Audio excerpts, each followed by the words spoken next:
Welcome to the Locked Room. Stories from the golden age of mystery and crime fiction. I'm Mardell, here with the return of the thinking machine in The First Problem by Jacques Futrelle. That strange, seemingly inexplicable chain of circumstances which had to do with the mysterious disappearance of a famous actress, Irene Wallach, from her dressing room in a Springfield theater in the course of a performance, while the echo of tumultuous appreciation still rang in her ears, was perhaps the first problem, which was not purely scientific, that the thinking man was ever asked to solve. The scientist's aid was enlisted in this case by Hutchinson Hatch, reporter. "But I am a scientist, a logician," the thinking machine had protested. "I know nothing whatever of crime." "No one knows that a crime has been committed," the reporter hastened to say. "There is something far beyond the ordinary in this affair. A woman has disappeared, evaporated into thin air in the hearing, almost in sight of her friends. The police can make nothing of it. It is a problem for a greater mind than theirs."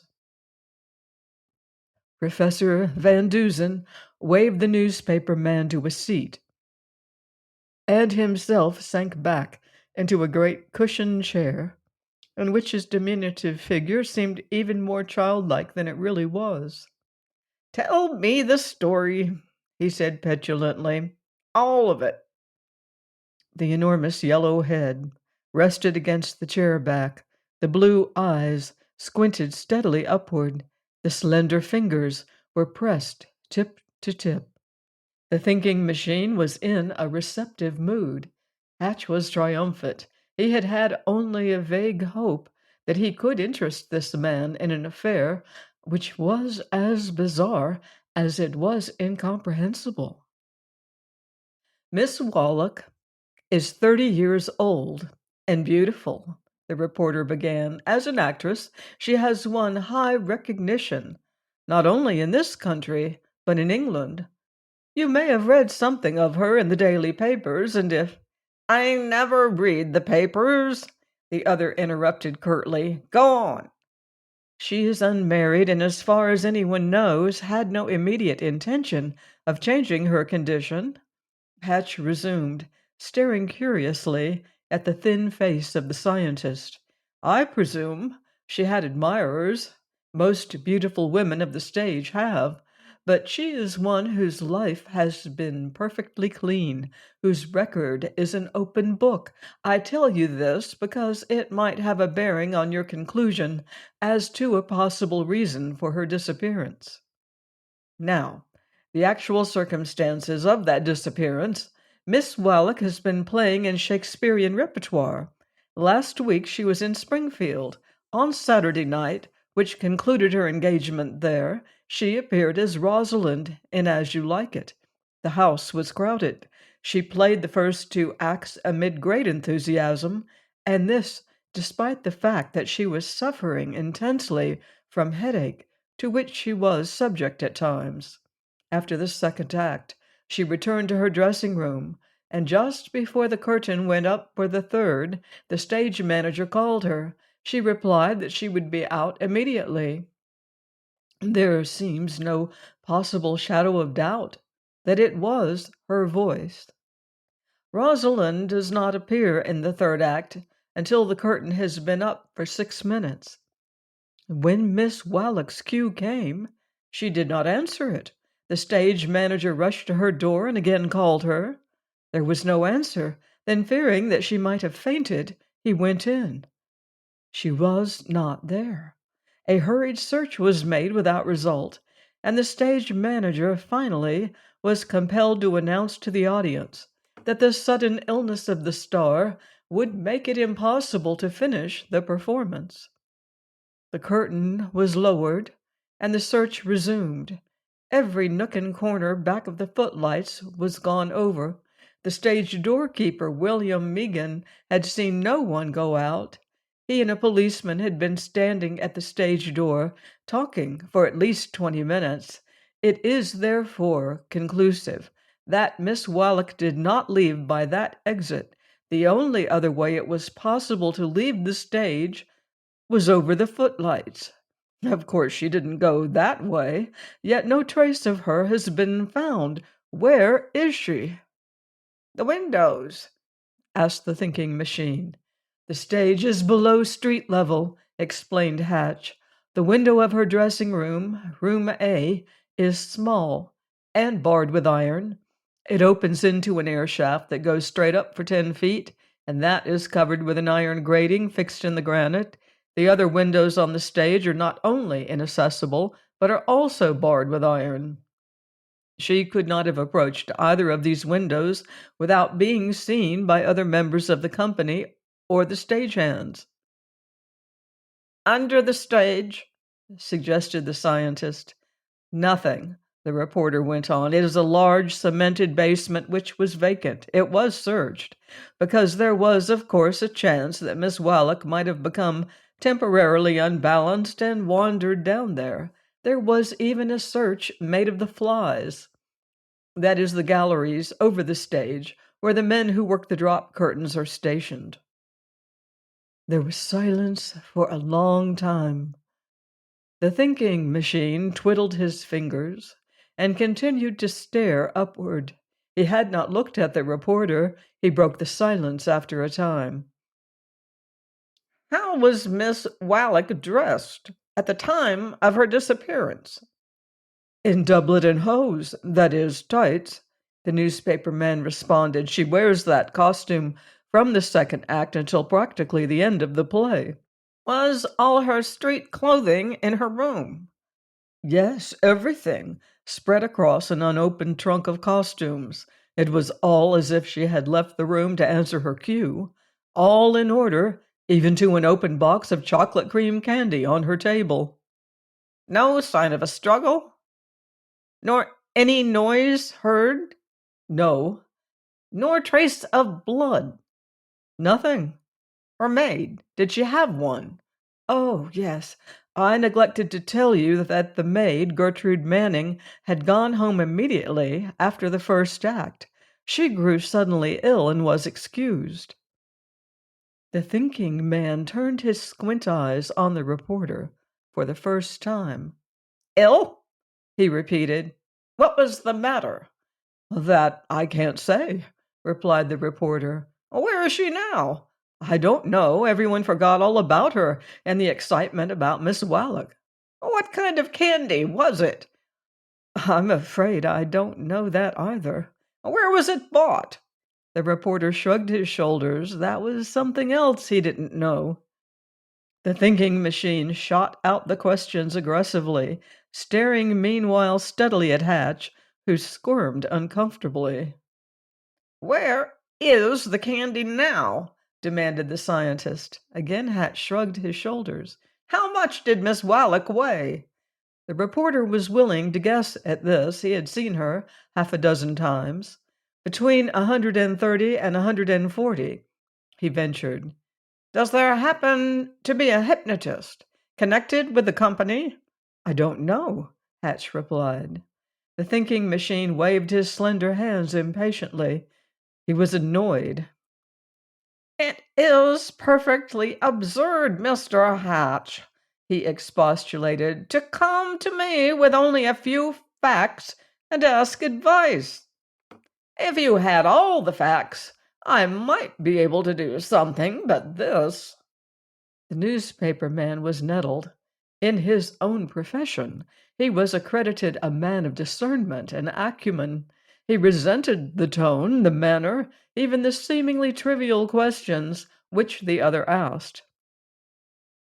I don't see, he began, that if the candy, even if it had been poisoned, as I imagine you think possible, or a hypnotist could have had anything to do with Miss Wallach's disappearance.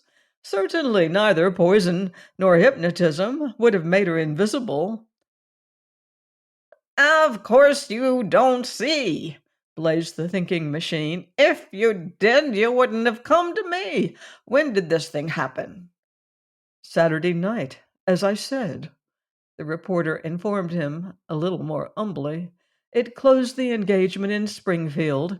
Miss Wallach was to have appeared here in Boston tonight." "When did she disappear? By the clock, I mean." "The stage manager's time slip shows that the curtain for the third act went up at 9:41. He spoke to her, say, 1 minute before, or at 9:40. The action of the play before she appears in the third act takes 6 minutes, therefore." "In precisely 7 minutes. A woman weighing more than 130 pounds, certainly not dressed for the street, disappeared completely from her dressing room. It is now 5:18 Monday afternoon. I think we may solve this crime within a few hours." "Crime?" Hatch repeated eagerly. "Do you imagine there is a crime, then?" Professor Van Dusen didn't heed the question. Instead, he rose and paced back and forth across the reception room half a dozen times, his hands behind his back and his eyes cast down. At last he stopped and faced the reporter, who had also risen. "Miss Wallach's company, I presume, with the baggage, is now in Boston?" he said. "See every male member of the company, talk to them, and particularly study their eyes. Don't overlook anyone, however humble. Also, find out what became of the box of chocolate candy, and, if possible, how many pieces are out of it. Then report here to me. Miss Wallach's safety may depend upon your speed and accuracy." Hatch was frankly startled. "How?" he began. "Don't stop to talk. Hurry!" commanded the thinking machine. "I will have a cab waiting when you come back. We must get to Springfield." The newspaper man rushed away to obey orders. He didn't understand them at all. Studying men's eyes was not in his line, but he obeyed nevertheless. An hour and a half later he returned, to be thrust unceremoniously into a waiting cab by the thinking machine. The cab rattled away towards South Station, where the two men caught a train just about to move out for Springfield. Once settled in their seats, the scientist turned to Hatch, who was nearly suffocating with suppressed information. "Well?" he asked. "I found out several things," the reporter burst out. "First, Miss Wallach's leading man, Langdon Mason, who has been in love with her for 3 years, bought the candy at Schuyler's in Springfield early Saturday evening before he went to the theater. He told me so himself, rather reluctantly, but I made him say it." "Ah!" exclaimed the thinking machine. It was a most unequivocal ejaculation. "How many pieces of candy are out of the box?" "Only 3," explained Hatch. "Miss Wallach's things were packed into the open trunk in her dressing room, the candy with them. I induced the manager—" "Yes, yes, yes," interrupted the thinking machine impatiently. "What sort of eyes has Mason? What color?" "Blue, frank in expression.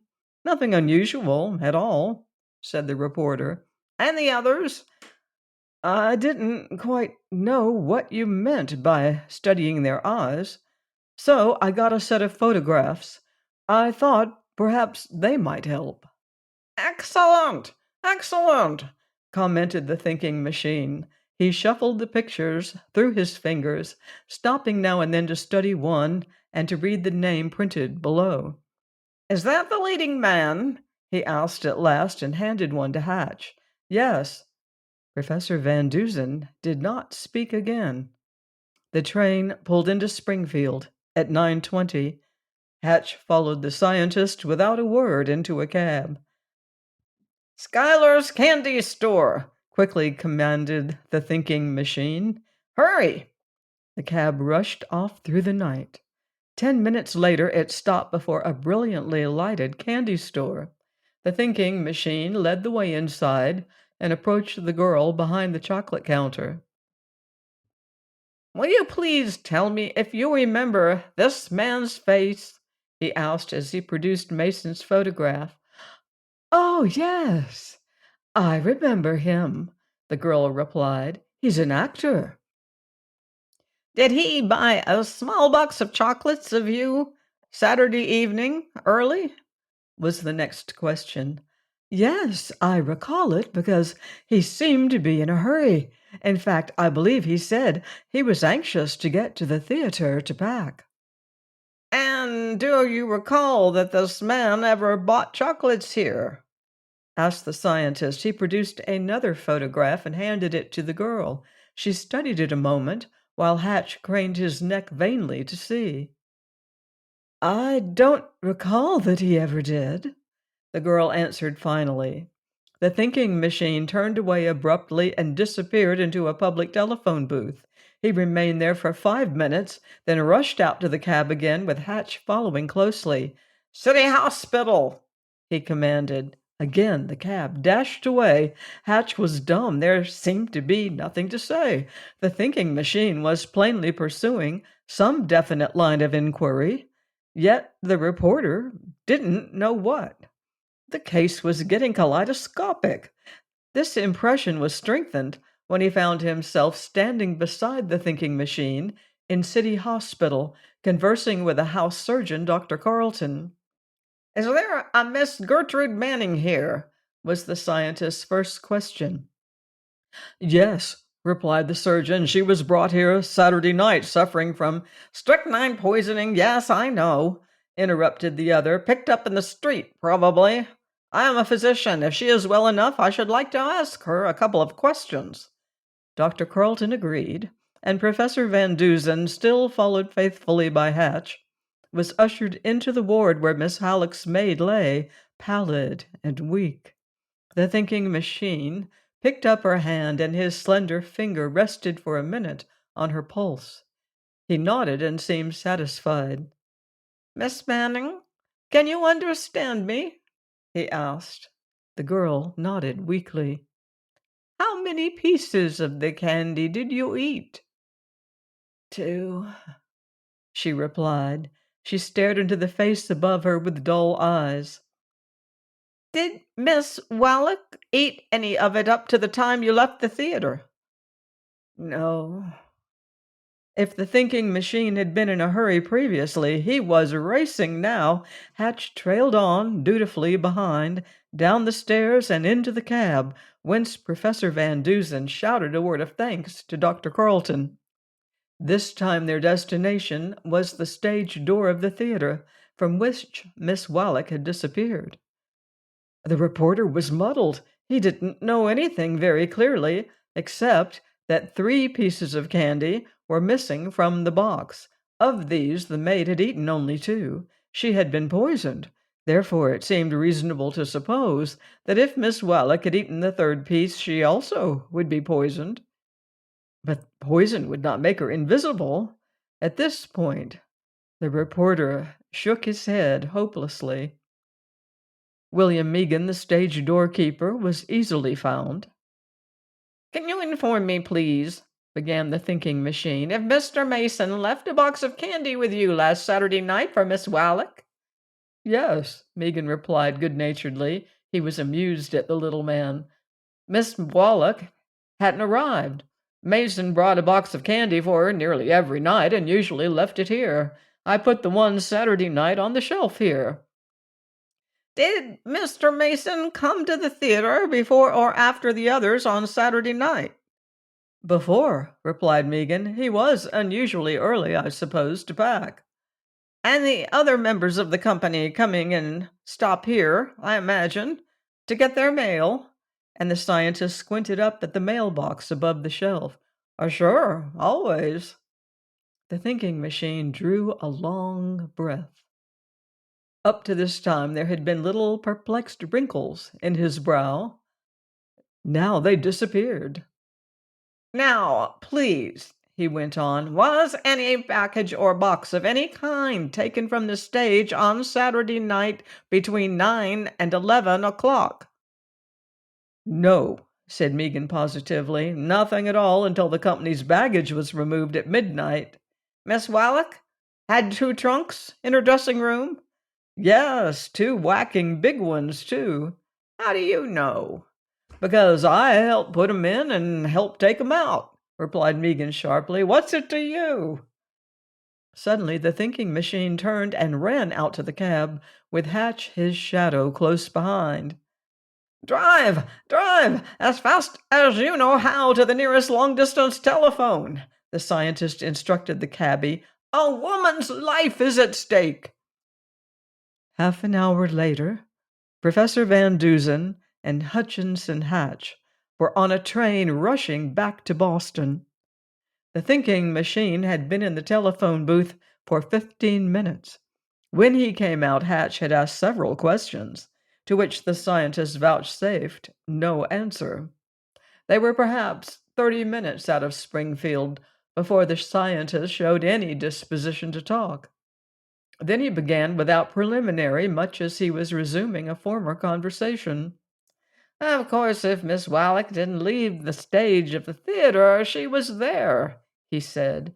"We will admit that she did not become invisible. The problem, therefore, was to find her on the stage. The fact that no violence was used against her was conclusively proved by a half-dozen instances.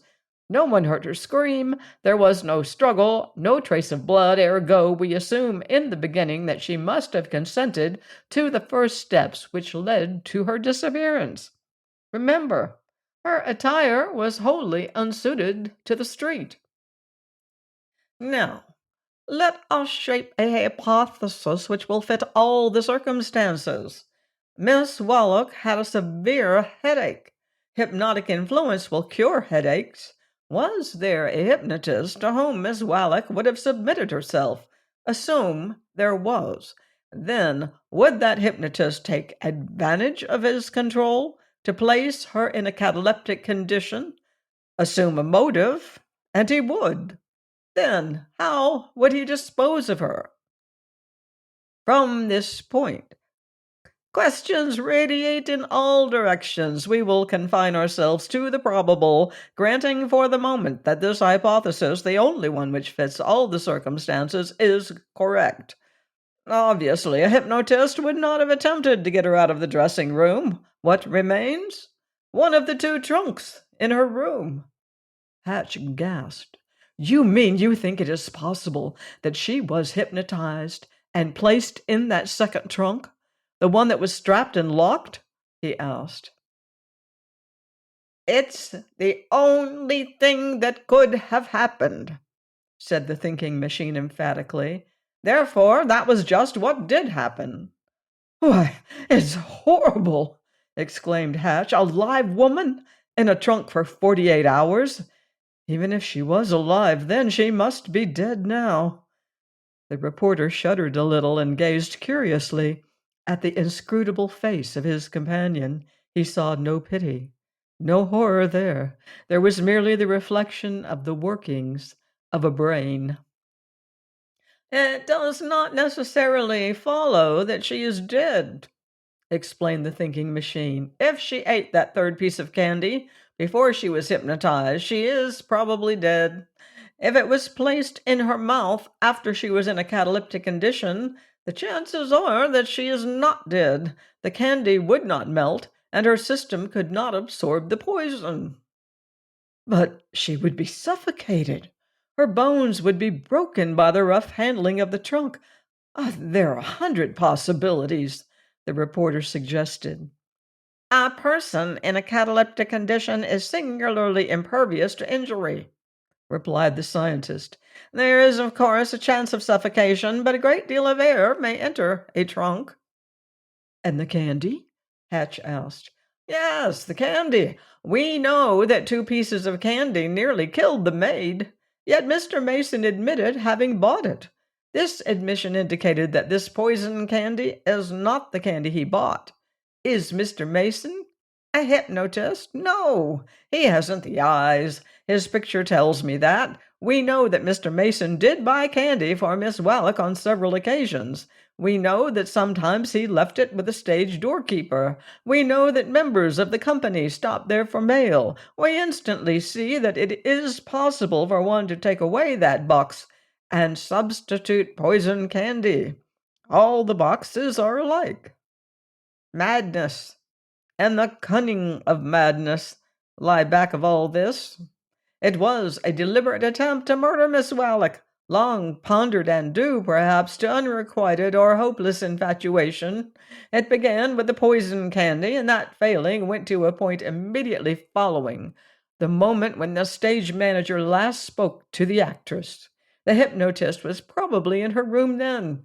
You must remember that it would have been possible for him to ease the headache and at the same time leave Miss Wallach free to play.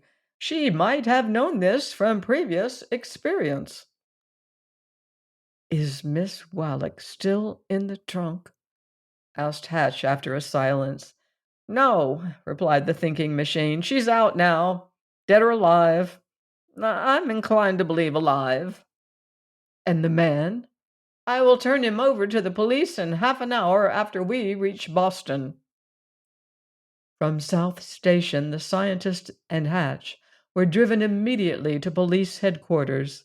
Detective Mallory, whom Hatch knew well, received them. We got your phone from Springfield, he began.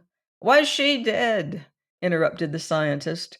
No, Mallory replied. She was unconscious when we took her out of the trunk, but no bones are broken. She is badly bruised. The doctor says she's hypnotized.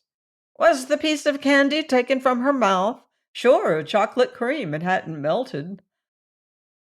I'll come back here in a few minutes and awake her, said the thinking machine. Come with us now and get the man. Wonderingly, the detective entered the cab, and the three were driven to a big hotel a dozen blocks away. Before they entered the lobby, the thinking machine handed a photograph to Mallory, who studied it under an electric light. That man is upstairs with several others, explained the scientist. Pick him out and get behind him when we enter the room. He may attempt to shoot. Don't touch him until I say so.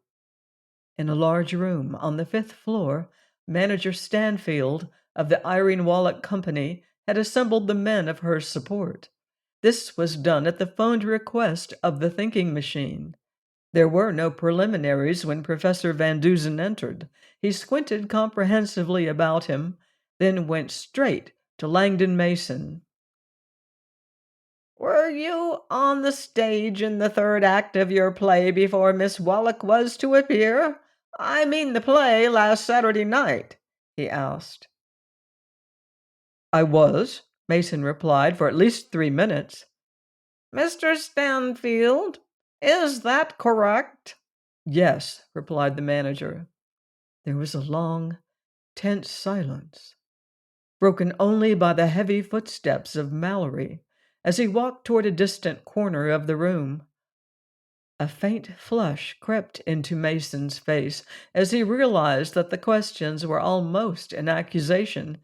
He started to speak, but the steady, impassive voice of the thinking machine stopped him.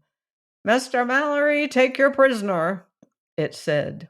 Instantly there was a fierce, frantic struggle, and those present turned to see the detective with his great arms locked about Stanley Whiteman, the melancholy Jacques of As You Like It.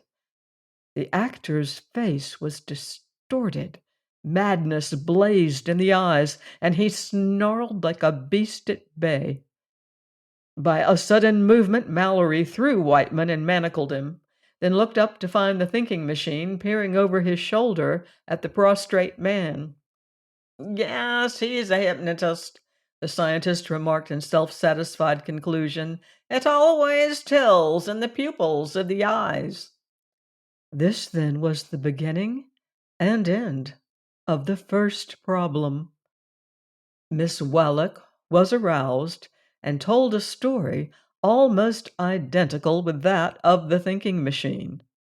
Stanley Whiteman, whose brooding over a hopeless love for her made a maniac of him, raves and shrieks the lines of Jacques in the seclusion of a padded cell. Please join me next time for more brilliant detection here on The Locked Room. Until then, beware of footsteps in the dark.